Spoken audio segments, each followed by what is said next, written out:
Бүгін моншаның көресін айтамын. Негізі осындай жер болған, барлығын тазалап, талдарын алып, тегістеп, жаздың ыстық кезі жер қазып, су және канализация жүргізіп алдық.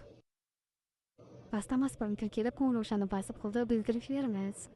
Ең бірінші ракушняк тастарды алдырттық, содан кейін фундаментін ұюға ағаштарын дайындап, жібін тартып, бұрыш-бұрышын шығарып, тастарын салдық. Цементін құйып бастадық. Фундамент қатам дегенше, ортасына ұсақ тастар мен құм әкеліп тегістедік. Арасына канализация трубаларын салдық. Әрбірден жүріп жолға болдық.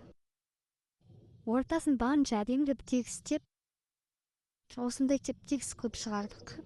Ракушняк бәрін жаймендеп тасып, ең бірінші тасын баласы мен әкесі қойып қалап бастады. Егер видео ұнап жатса, лайк басып, комментарий жазып, тіркеліп, қолдау білдір қазақ контентіне. Арасында менде үшін тамаға келіп фотоға түсіріп.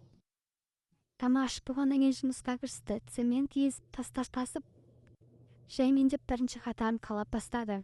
Әрбір адамның жеке жұмысы болды. Тас тасу, цемент езу, бір адам қалау. Ал мен болсам фотоға түсіріп, қарындары ашып қалмасын деп тамаға келу. Твой әдемілеп қалап болғаннан кейін ыждағаттап төбесіне күрсіп кетті. Өйткені күн салқындап, күздің уақыты келді. Таңның атысымен жұмыс басталып, төбе толықтай жауып, полын кірісті. Төбесімен полын қайнағым өзі кетті. Басты көмекші менің күйеуім. Және де басқа да адамдары болды. Бәрін жасап болғаннан кейін біраз тұрды. Ішін жасайтын адам табылғанша қыс түсті.